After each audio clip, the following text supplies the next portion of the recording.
Assalamualaikum warahmatullahi wabarakatuh. Perkenalkan, nama saya Siti Alisa Irsyad, NIM F1S1 20050, mata kuliah Rekayasa Perangkat Lunak, Prodi Sistem Informasi Angkatan 2020. Di sini saya akan menjelaskan perangkat lunak yang dikembangkan dengan nama Sigfokus, yaitu Sistem Informasi Pelayanan Kesehatan Online Puskesmas.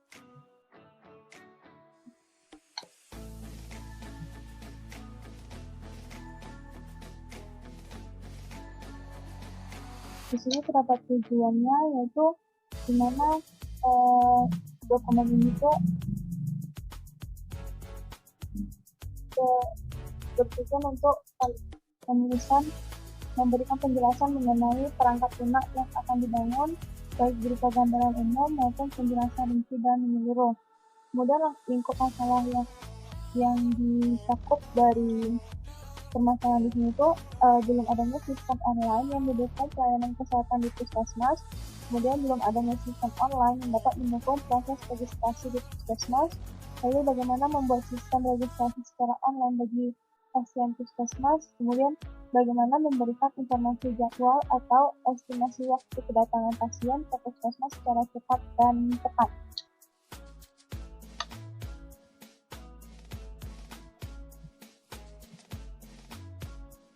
Nah, di sini perspektif produk itu sistem informasi pelayanan kesehatan online puskesmas ini merupakan sistem informasi yang akan mempermudah pasien untuk melakukan registrasi, memperoleh menu antrian, serta dapat mengetahui estimasi waktu kedatangan pasien ke puskesmas yang dipilih dengan menggunakan komputer atau perangkat seluler. Kemudian selain itu, sistem informasi ini juga mempermudah proses pendataan pegawai, dokter, dan pasien yang dilakukan oleh administrator puskesmas. Lalu calon pasien dan pasien yang sudah terdaftar mendapatkan informasi mengenai jadwal dokter yang bertugas pada hari tersebut dan hasil data mereka ketika selesai melakukan pemeriksaan. Namun setiap pasien hanya bisa mengakses data miliknya dengan sebelumnya memasukkan ID pasien dan password mereka. Dan calon pasien harus memberikan beberapa informasi pribadi. Pendaftaran dilakukan melalui web. Nah, kemudian fungsi produknya tuh dapat melakukan login.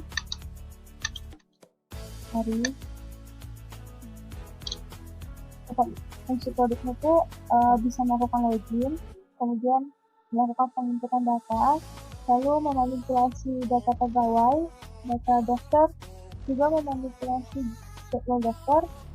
Nah, kemudian manipulasi data pasien, dapat melihat data pasien, kemudian ada mengatur atau mengelola jadwal estimasi waktu kedatangan pasien, melihat jadwal dokter, lalu melihat informasi jadwal estimasi waktu kedatangan pasien, dapat melihat hasil pemeriksaan, kemudian dapat melakukan logout.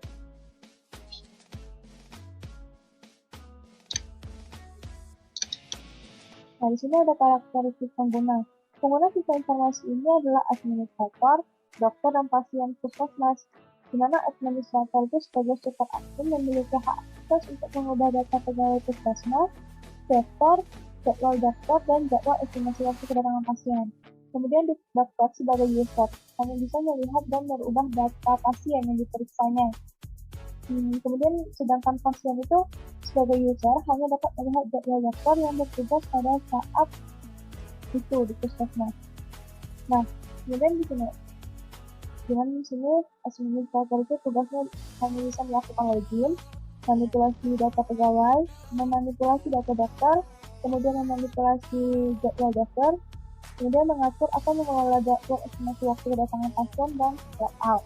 Nah, kalau dokter itu hak akses ke aplikasinya itu melakukan login, memanipulasi data pasien, bisa juga melihat data pasien, kemudian melakukan logout.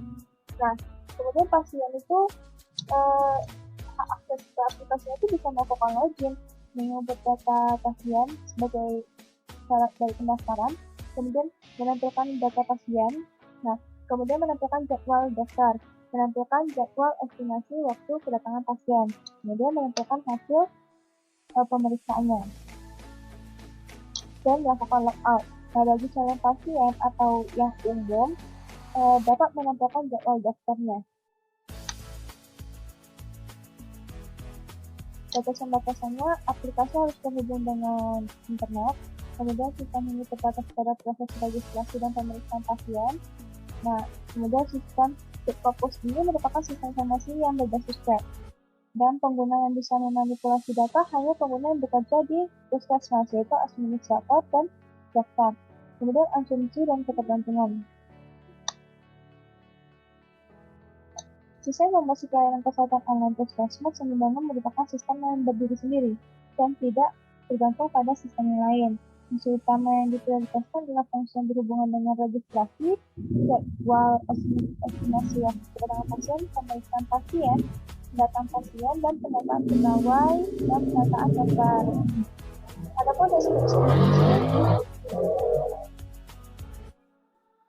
Adapun deskripsi kebutuhan perangkat lunak, yaitu kebutuhan antarmuka eksternalnya,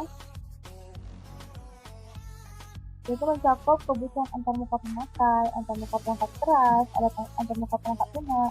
Di antarmuka pemakai itu, Scopus ini menggunakan antarmuka berbasis web, dan pengguna mengoperasikannya menggunakan keyboard dan mouse dengan sistem instalasi Windows, serta dapat diakses menggunakan perangkat mobile seperti HP, PDA, dan lainnya. Lalu ada antarmuka perangkat keras, di mana sini minimum perangkat keras yang digunakan oleh Scopus itu seperti PC, papan keyboard, terus ada mouse. Selebihnya sistem ini tidak membutuhkan antarmuka perangkat keras yang spesifik. Keadaan antarmuka perangkat lunak. Sistem informasi perangkat kesehatan online puskesmas adalah proses yang akan dibangun menggunakan bahasa terpakai DDMS dan SQL dan akan berjalan pada sistem informasi operasi Windows dan akan memakai jasa-jasa komputer. Kemudian ada pun antarmuka komunikasi.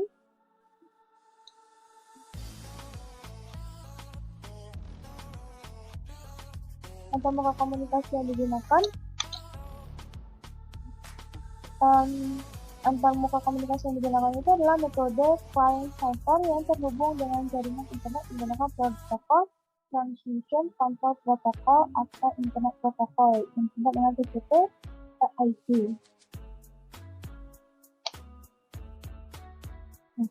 Sini ada kebutuhan fungsional di mana aliran informasinya seperti yang ada di RD Nasional.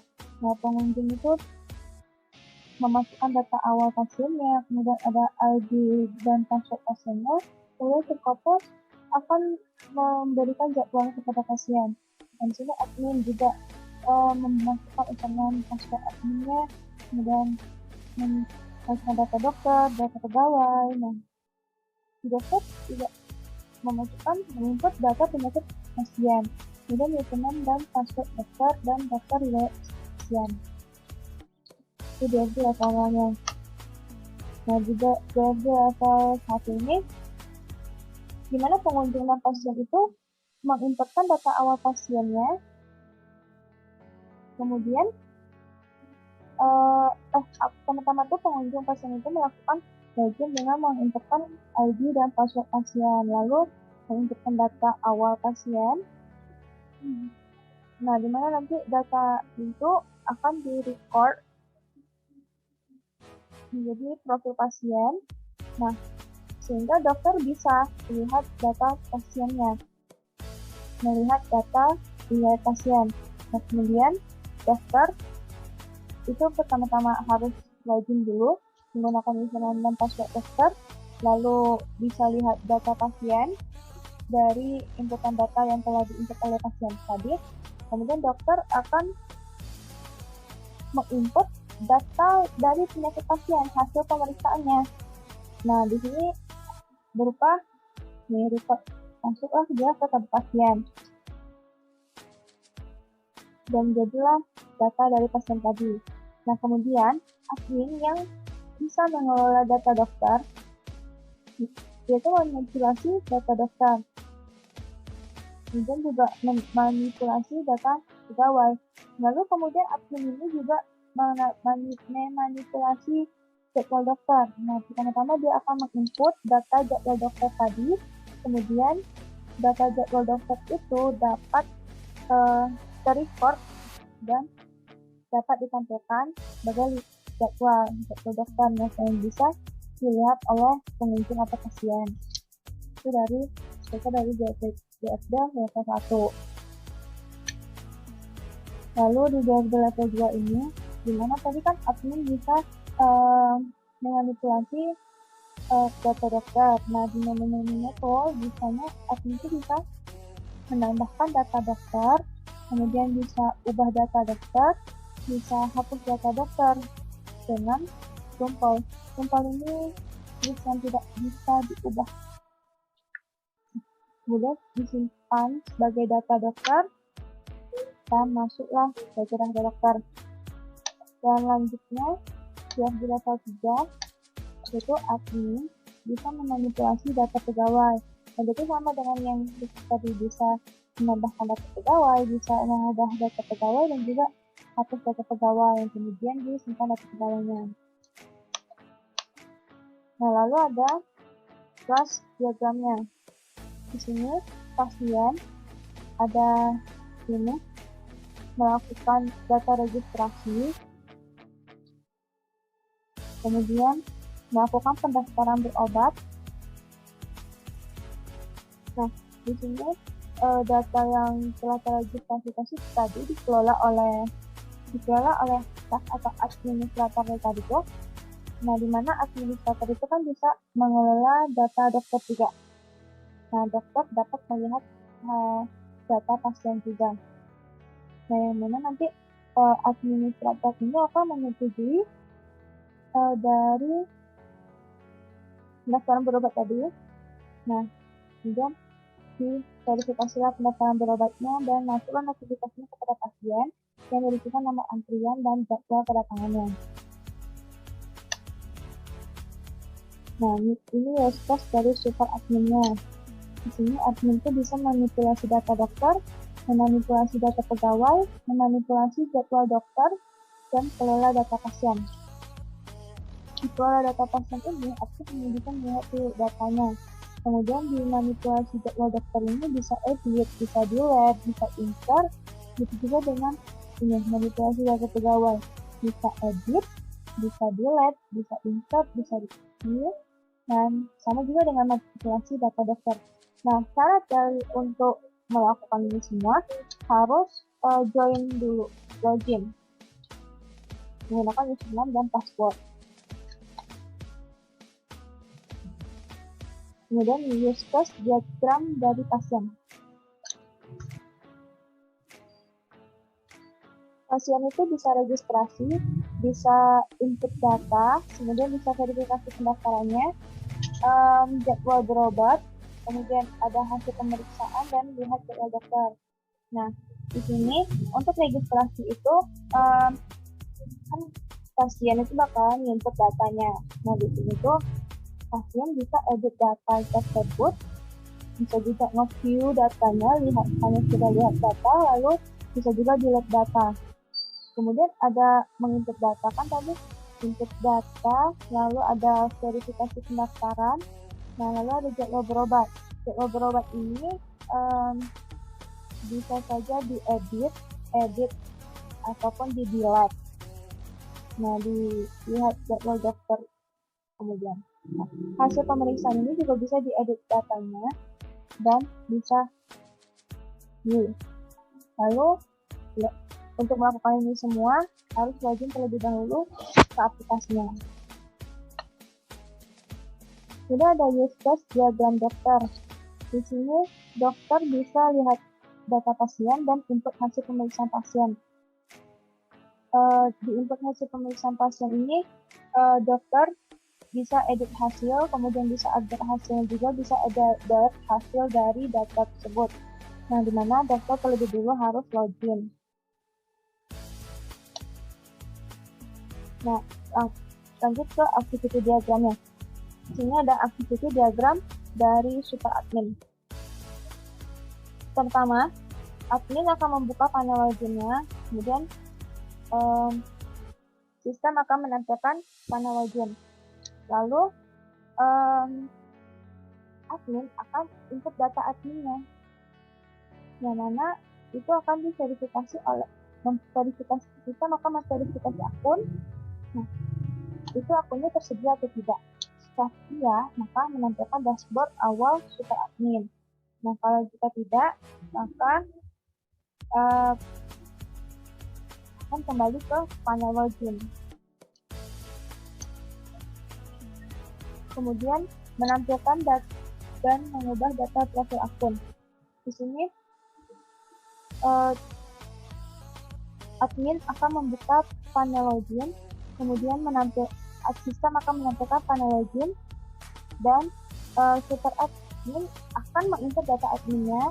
Nah, kemudian sistem akan memverifikasi akun, lalu lanjut di sini menampilkan dashboard awal super admin. Dari sini admin akan mengklik menu akun, di mana sistem akan menampilkan informasi akun. Lalu admin akan mengklik menu ubah akun profil, dan sistem akan menampilkan ubah data diri. Lalu admin akan ubah data profil yang ingin diubahnya, lalu klik menu ubah. Sistem akan menampilkan apakah Anda yakin untuk mengubah profil akun Anda. Jika iya, maka profil akun telah diubah, berhasil. Lalu jika tidak, dia akan kembali ke ubah data profil yang ingin diubah tadi. Lalu kemudian memanipulasi data dokter. Memanipulasi data dokter itu kan tadi ada edit, update, insert data, ataupun delete. Nah, super admin yang telah login akan mengklik menu dokter. Di sana akan menampilkan informasi data dokter. Nah, mengklik menu ubah data dokter, maka sistemnya akan menampilkan ubah data dokter, dan super adminnya akan ubah data dokter yang ingin diubahnya. Lalu mengklik menu ubah, lalu menampilkan lagi apakah Anda yakin untuk mengubah data. Dan data dokter telah diubah. Kemudian memanipulasi data pegawai.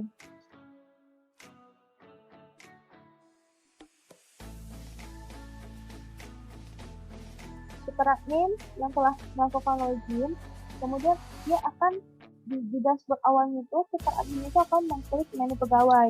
Nah, di sana akan menampilkan informasi data pegawai.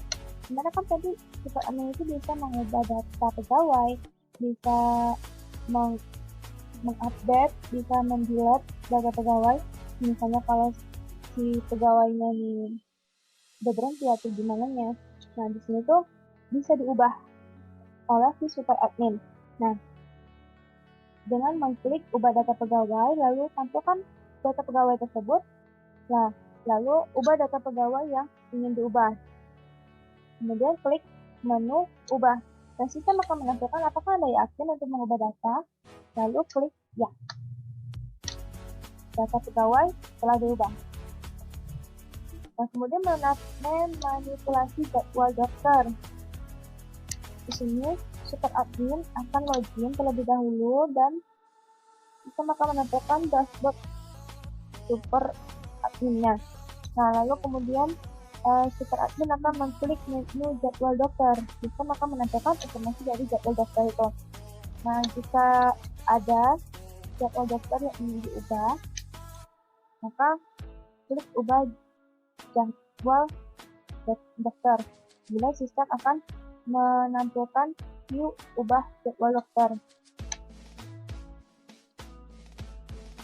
Kemudian super admin akan mengubah jadwal yang ingin diubah tersebut. Nah, kemudian baru diklik menu ubah. Lalu sistem akan menanyakan kembali, apakah Anda yakin untuk mengubah data? Maka klik ya untuk mengubah data tersebut. Memverifikasi pendaftaran pasien. dokter admin yang telah login, kemudian mereka akan melihatnya di klik calon pasien. Lalu sistem akan menampilkan informasi calon pasien yang telah mendaftar. Lalu klik detail dari data pasien tersebut. Lalu sistem akan menampilkan view data pasien yang diklik tadi.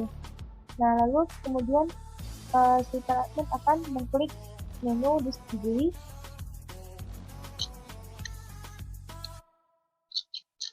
Nah, kemudian ini sistem akan menampilkan apakah Anda yakin untuk menyetujui pasien ini. Lalu klik ya, pendaftaran pasien telah disetujui. Kemudian lanjut ke aktiviti diagram dari dokter.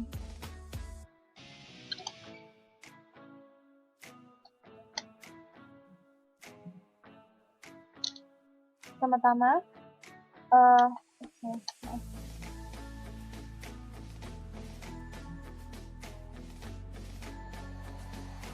dokter akan membuka panel login, kemudian sistem akan menampilkan panel login, di mana si dokter akan input username-nya dan password. Kemudian sistem akan memverifikasi akun tersebut. Apakah akunnya telah tersedia atau tidak? Jika tidak, dia akan menampilkan panel login kembali. Lalu jika iya, akan menampilkan dashboard awal dari dokter. Nah, kemudian ada menampilkan data pasien. Setelah dokter login maka sistem akan menampilkan dashboard dari awal dokter. Nah, kemudian dokter bisa mengklik menu dari data pasien. Lalu sistem akan menampilkan panel informasi data pasien. Kemudian menginput hasil pemeriksaan pasien. Di sini dokter yang telah login kemudian akan mengklik data pasien. Nah, sistem akan menampilkan panel informasi data pasien tersebut. Kemudian dokter akan mengklik ikon tambah pada panel data pasien yang dipilihnya. Nah, lalu menginput diagnosa penyakit dan resep obat pasien. Lalu mengklik menu tambah. Sistem akan menampilkan apakah Anda yakin untuk menambahkan data pasien. Jika dokter kurang yakin dengan diagnosa yang dilakukannya, dokter bisa klik tidak, lalu bakal kembali ke input data diagnosa penyakit dan resep obat pasien. Lalu jika iya, maka data pasien telah ditambahkan, maka itu akan masuk ke data pasien. Nah, kemudian di sini ada aktiviti diagram dari pasien. Nah, pasien melakukan login. Nah, pasien itu membuka panel login, kemudian sistem akan menampilkan panel login, di mana pasien itu harus menginput username dan passwordnya terlebih dahulu, dan sistem akan memverifikasi akunnya. Jika akun telah tersedia, maka dia akan menampilkan dashboard awal pasien. Jika tidak ada akunnya, maka akan kembali ke tampilan panel login, dan pasien tersebut harus sign up terlebih dahulu. Kemudian ada menampilkan jadwal dokter. Setelah pasien tadi login, maka kan akan menampilkan dashboard dari dashboard awal pasien. Nah, di mana nanti pasien itu bisa klik jadwal dokter, dan sistem akan menampilkan panel informasi data jadwal dari dokter.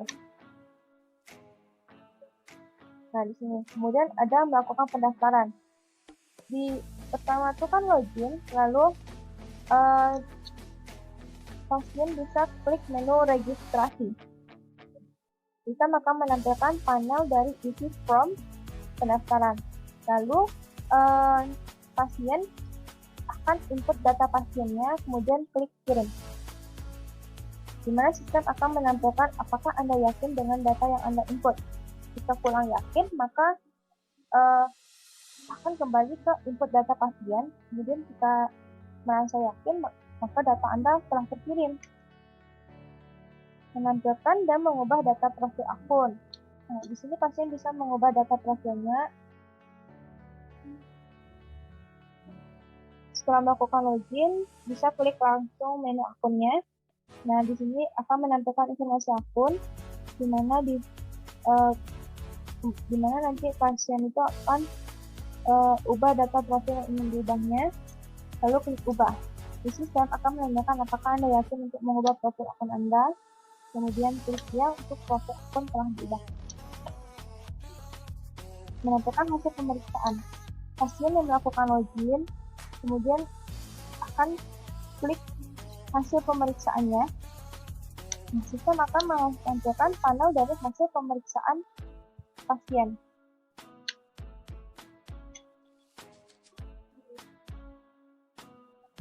Nah, ini nih IRD yang dibentuk. Admin itu mendata puskesmas, admin mendata dokter, kemudian dokter juga bisa memeriksa pasien, di mana nanti hasilnya itu berobat. Di sini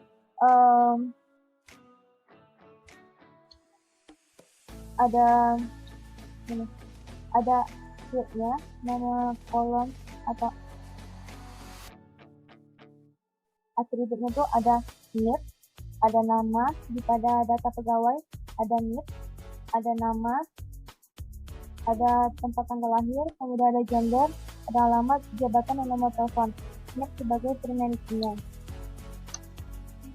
Kemudian ada data admin, di situ tuh berisikan username dan password. Kemudian ada data dokter, NIP dokter ini sebagai primary key-nya. Kemudian atribut lainnya ada seperti nama, username dokter, password, tempat tanggal lahir, gender, alamat, nomor telepon, dan spesialisasinya. Ada data pasien. Atribut data pasien itu ada ID pasien sebagai primary key-nya, kemudian ada password, ada nama, ada username-nya, ada tempat tanggal lahir, ada gender, ada alamat, dan nomor telepon. Kemudian ada data berobat. Data berobat itu terdapat nomor antrian, ada ID pasien, nomor antrian sebagai primary key-nya, kemudian ID pasien dan NIP dokter sebagai foreign key-nya.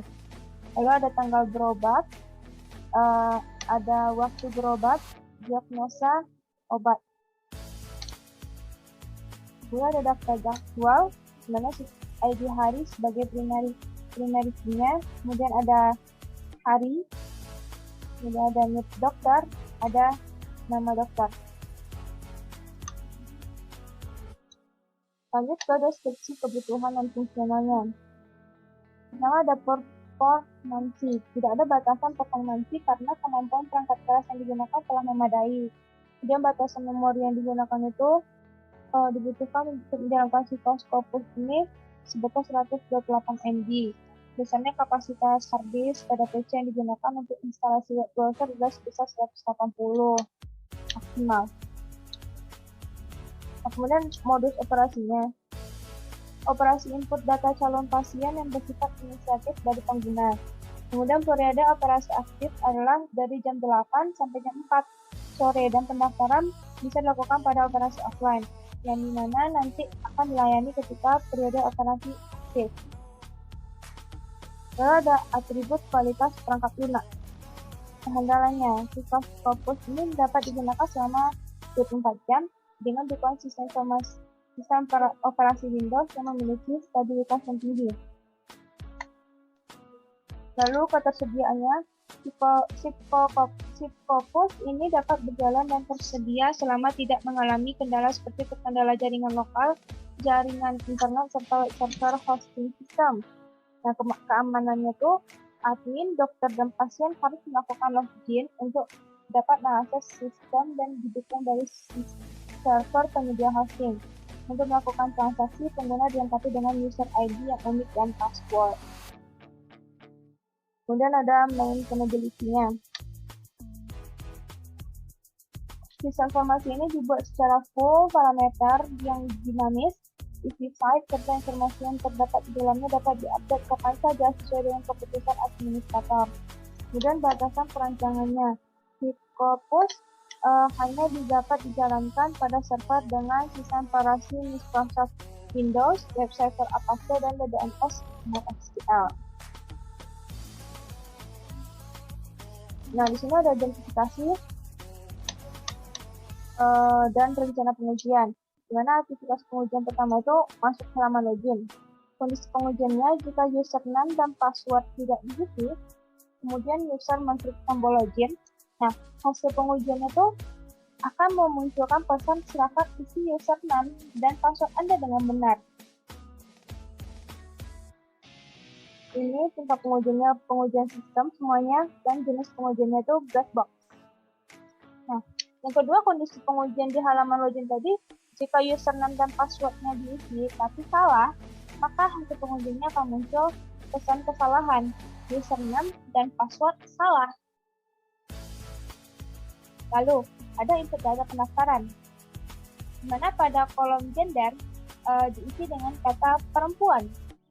Maka hasil pengujiannya muncul alat tertentu diisi dengan huruf L atau P. Kemudian ada lihat jadwal dokter. Yang pertama, kondisi pengujiannya tidak dapat menampilkan jadwal dokter. Maka hasil pengujiannya itu akan menampilkan error. Kemudian jika dapat menampilkan jadwal dokter, maka menampilkan hasil pengujiannya itu akan menampilkan jadwal dokter pada tabel yang diharapkan. Kemudian ada